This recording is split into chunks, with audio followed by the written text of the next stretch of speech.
Bonjour à toutes et à tous. Rassurez-vous, je vais surveiller la pendule.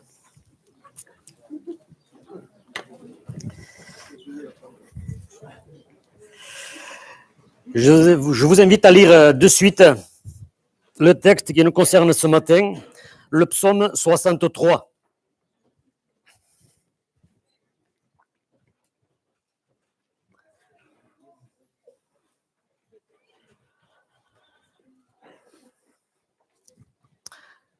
Psaume de David, lorsqu'il était dans le désert de Juda. Ô Dieu, tu es mon Dieu, je te cherche. Mon âme a soif de toi, mon corps soupire après toi, dans une terre aride, desséchée, sans eau. Ainsi je te contemple dans le sanctuaire, pour voir ta puissance et ta gloire. Car ta bonté vaut mieux que la vie. Mes lèvres célèbrent tes louanges. Je te bénirai donc toute ma vie. J'élèverai mes mains en ton nom. Mon âme sera rassasiée comme de mes gras et succulents. Et avec des cris de joie sur mes lèvres, ma bouche te célébrera. Lorsque je pense à toi sur ma couche, je médite sur toi pendant les veilles de la nuit, car tu es mon secours, et je suis dans l'allégresse à l'ombre de tes ailes. Mon âme est attachée à toi, ta droite me soutient. Mais ceux qui cherchent à m'ôter la vie iront dans les profondeurs de la terre. Ils seront livrés aux glaives, ils seront la proie des chacals, et le roi se réjouira en Dieu. Quiconque jure par lui s'en glorifiera, car la bouche des menteurs sera fermée. Nous continuons donc la série sur les psaumes, et pour ainsi dire aussi un petit peu sur la vie de David. On pourrait donner plusieurs directions à ce texte, à ce passage, à ce psaume, mais je voudrais qu'on garde une idée, une image précise. C'est l'union, c'est la communion avec Dieu, dans l'état que s'est retrouvé David à ce moment-là. Et cela par rapport à son passé. On peut comprendre que soit David a composé ce psaume sur site à ce moment-là, ou bien il a composé avant et il a exprimé à ce moment-là à cause des circonstances. Mais peu importe. Le psaume 63 aurait pu être une suite du psaume 51 qu'on a vu la semaine dernière. Parce qu'il y a un processus normal qui suit. Le psaume 51 décrit la repentance de David du mal qu'il a fait, et on l'avait lu dans 2 Samuel au chapitre 11. Il y a ce processus, péché, repentance, péché, repentance, et très bien, on donnera le point à Jean-Jacques, restauration. C'est bien. David, on l'avait vu, a péché. David a péché. Dans un moment où il était loin de Dieu, très loin de Dieu.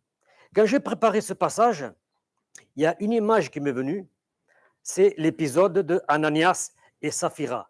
Ça vous parle? Donc, Ananias et Saphira ont vendu une propriété et ils ont retenu une partie du prix, de la valeur. Et le reste, ils l'ont donné aux apôtres. Et le texte nous dit que Satan avait rempli le cœur d'Ananias. Le cœur d'Ananias était rempli de Satan et mécaniquement, il était vide de Dieu. Et ça, c'est très important. David était dans cet état, à des années-lumière de Dieu, ce qui l'a amené à commettre l'impensable. Mais ne jetons pas la pierre. Certains peut-être diraient, David, il a exagéré. David, il a été un peu loin. Moi, j'ai des défauts, mais à ce point quand même. On a tendance à voir les défauts des autres toujours plus grands que les nôtres. Nous, on fait toujours mieux que les autres. Nous, on fait toujours mieux que les autres.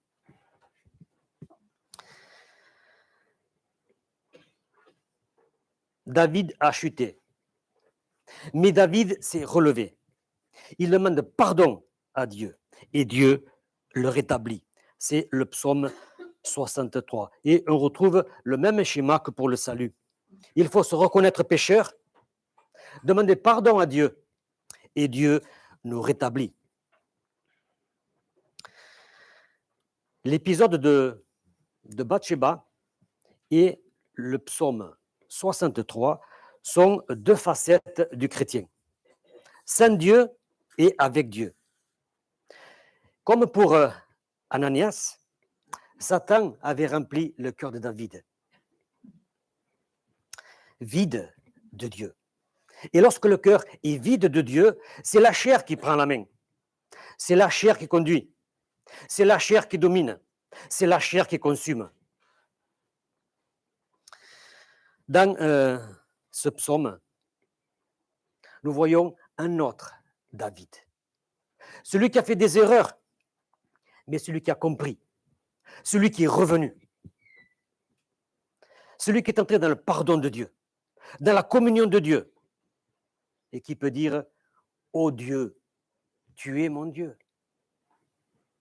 Ô Dieu, tu es mon Dieu. » Au psaume 51, il avait fait une promesse. Il avait fait, pas une promesse. On ne peut pas appeler ça une promesse. Au psaume 51, il avait fait une prière à Dieu. David, au psaume 51, avait fait une prière à Dieu. Qu'a-t-il dit? Lave-moi et je serai plus blanc que la neige. Il a demandé à Dieu plutôt, purifie-moi et je serai pur. Et il a été exaucé dans le passage qui nous concerne ce matin, dans ce psaume 63. David a été exaucé. Dieu l'a exaucé.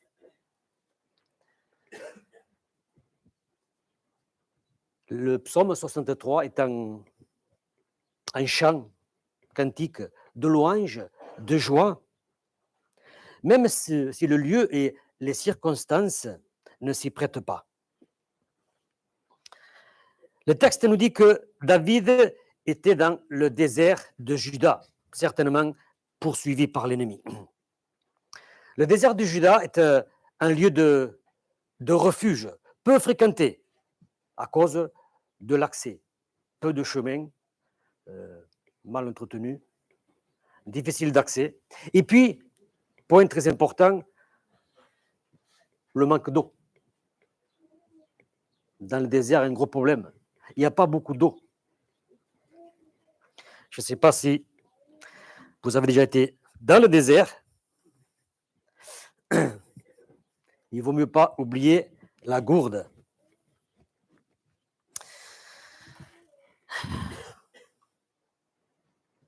Dans la difficulté,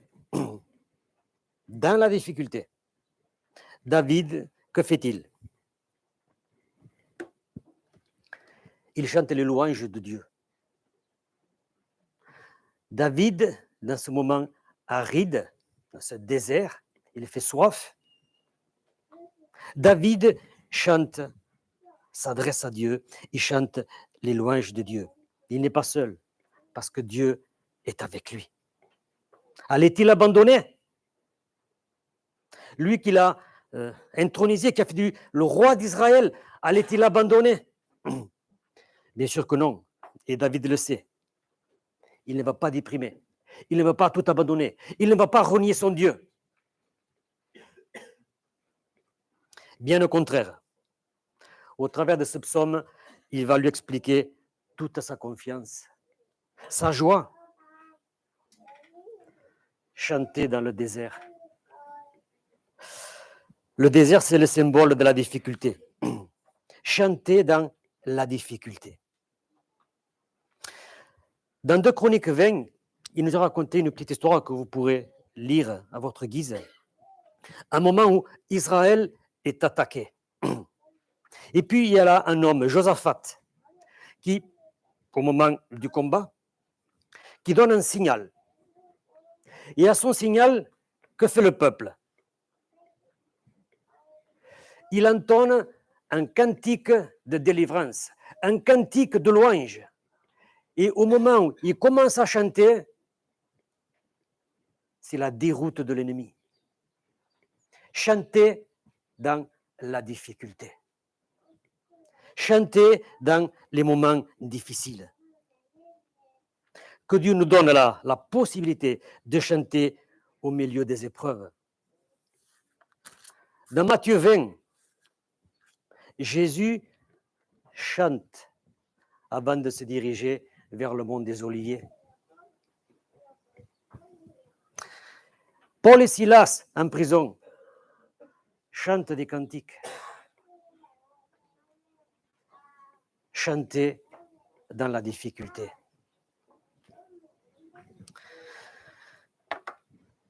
Verset 2, nous avons lu « Ô Dieu, tu es mon Dieu, je te cherche.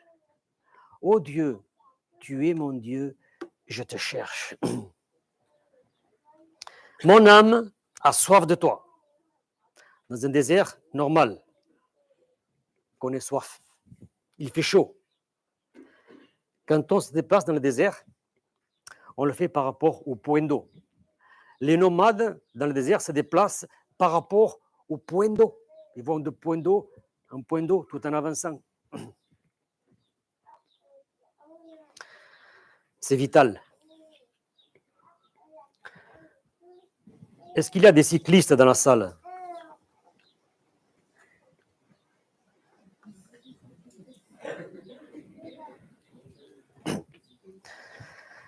Les cyclistes, quand ils préparent une sortie à vélo, ils tiennent compte des lieux de ravitaillement. Si c'est pour 10 km, ce n'est pas la peine. Mais quand on fait du vélo, on n'amène pas 14 ou 20 gourdes. On prend 2 gourdes et ensuite on cherche les points d'eau. Personnellement, j'ai 2 points d'eau très importants. Le premier, c'est la fontaine de l'Aubalagnas. Parce que quand je vais sur Cotteret ou dans la vallée de Luce, je sais qu'au retour, je vais être à vide. Et ce point-là, il est très important. Si je ne ravitaille pas là, il va m'être difficile de rentrer, parce qu'il reste encore 40 km. Et quand je vais vers l'ouest, c'est la fontaine de Soumoulou. Très important aussi. Très important. On verra l'application spirituelle un petit peu plus tard. Ici, dans le texte, il est question d'une autre soif.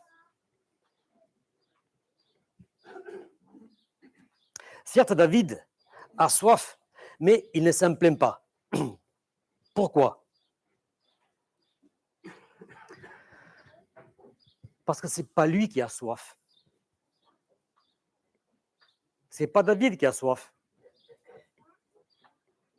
C'est son âme. Certes, il doit avoir soif, il est dans le désert. Mais, ici, dans le texte, c'est son âme qui a soif. Et son âme, elle a soif de quoi? De Dieu. Son âme a soif de Dieu. Ô Dieu, tu es mon Dieu, je te cherche. Pourquoi je te cherche? Parce que j'ai besoin de toi. Parce que mon secours est en toi. On l'a lu aussi, on le chante parfois. Mon âme a soif de toi. Alors, Jean l'a dit tout à l'heure, mais en ce qui nous concerne, de quoi avons-nous soif? Quelles sont nos fontaines? Où est-ce qu'on va se désaltérer? C'est ça l'important. pour nous dans nos vies? Quelles sont nos fontaines? Où est-ce que je vais me désaltérer? À quoi je m'attache? Mon âme a soif de toi. Mon âme a soif de toi.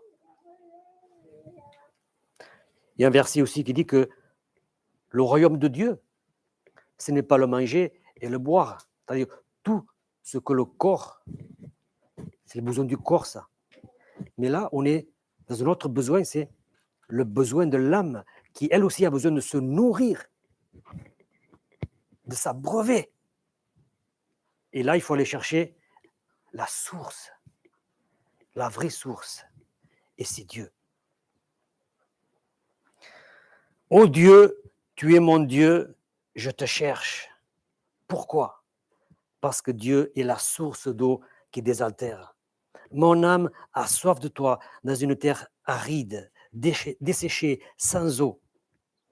Seul Dieu peut nous désaltérer.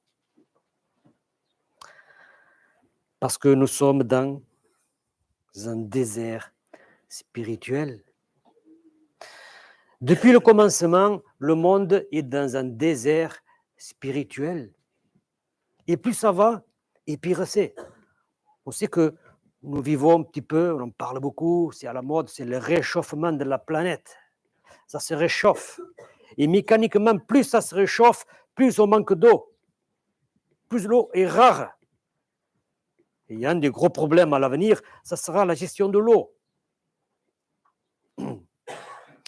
Nous sommes dans un désert spirituel. De la même manière, comme il y a de moins en moins d'eau, il y a aussi de moins de personnes, de gens qui vont à la source d'eau vive. Aujourd'hui, l'évangile n'intéresse personne. Bien sûr qu'il y a toujours des personnes qui se donnent au Seigneur.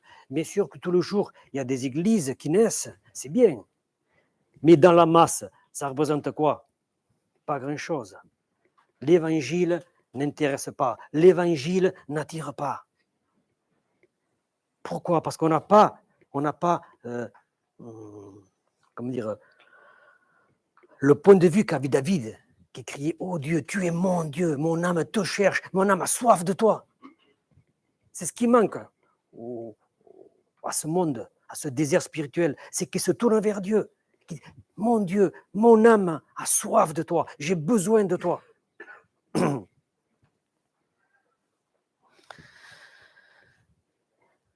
Or, on est dans un désert spirituel, c'est vrai. L'évangile n'intéresse pas, et je dirais même quelquefois, n'intéresse pas même le chrétien. C'est un désert spirituel parce qu'il n'y a pas cette relation, cette communion avec Dieu. Ce cœur capable de dire: ainsi je te contemple dans le sanctuaire pour voir ta puissance et ta gloire. Job, rappelez-vous, Job avait dit à un moment: mon oreille avait entendu parler de toi, mais maintenant, mon œil t'a vu. Et David, il est là, dans le désert. Mais il est dans un état de communion avec Dieu qui, voilà, il peut voir Dieu. Je te contemple dans mon sanctuaire, dans ton sanctuaire. Il a une relation profonde, David, une relation profonde avec Dieu, intime, profonde, car ta bonté vaut mieux que la vie. Et ce sont les versets qui suivent, et David décrit vraiment cette relation avec Dieu. Mes lèvres célèbrent tes louanges, je te bénirai toute ma vie. Je lèverai mes mains vers toi seul. Avec des cris de joie, ma bouche te célébrera, car tu es mon secours. Mon âme est attachée à toi. Ce sont des paroles, rien que des paroles où ça vient vraiment du cœur. Est-ce que c'est une lecture rapide qu'on fait ou est-ce que c'est le cœur qui parle? Je lèverai mes mains vers toi, je te célébrerai. Tu es mon secours. Tu es ma force. Tu es la source à laquelle je viens m'abreuver. Ta droite me soutient. Quelle conclusion pouvons-nous donner à ce passage? Que veut nous dire David au travers de ce psaume? Quel bonheur et quelle joie d'être en communion avec Dieu, d'entrer dans son pardon, de le rechercher comme le bien le plus précieux, la source qui désaltère. Dieu nous a placés sur le chemin de la vie. Et ce chemin, c'est lui qui l'a tracé pour nous, avec différentes étapes, avec des points de ravitaillement, avec des fontaines où on puisse s'abreuver, étancher la soif. Ces ravitaillements, ces fontaines, entre autres, c'est la lecture de la parole de Dieu. C'est notre nourriture quotidienne, si l'on veut.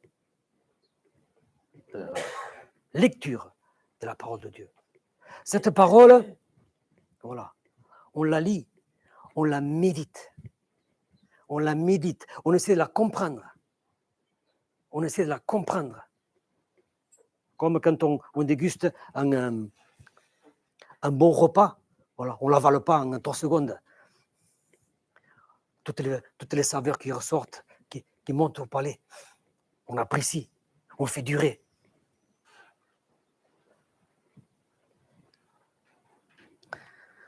La prière, très important, la prière. Est-ce que je prie Dieu? Et quand je prie, comment je prie Dieu? Est-ce que je me reconnais dans David? Quand David prie Dieu, est-ce que je me reconnais dans David? Est-ce que j'ai le cœur selon David, comme David avait le cœur selon Dieu? L'étude biblique, c'est là qu'on apprend. C'est là qu'on pose des questions. C'est là qu'on se nourrit. Le culte comme ce moment que nous offrons à Dieu. Très important aussi.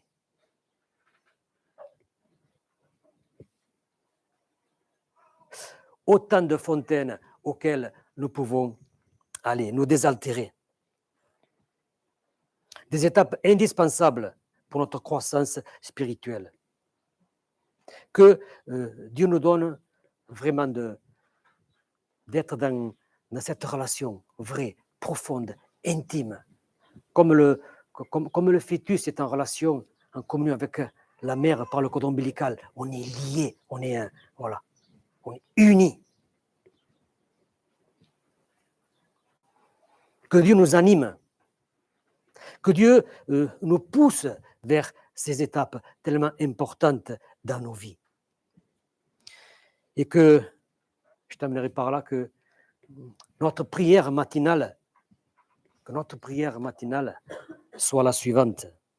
Ô Dieu, tu es mon Dieu, je te cherche. Mon âme a soif de toi. Voilà. Le matin, quand on se lève, première chose, à quoi on pense? À notre journée, qu'est-ce qu'on va faire? Est-ce qu'on a des problèmes, on a des difficultés? On est stressé. On ouvre les yeux et le cœur s'adresse à Dieu. Ô Dieu, tu es mon Dieu, je te cherche. Mon âme a soif de toi.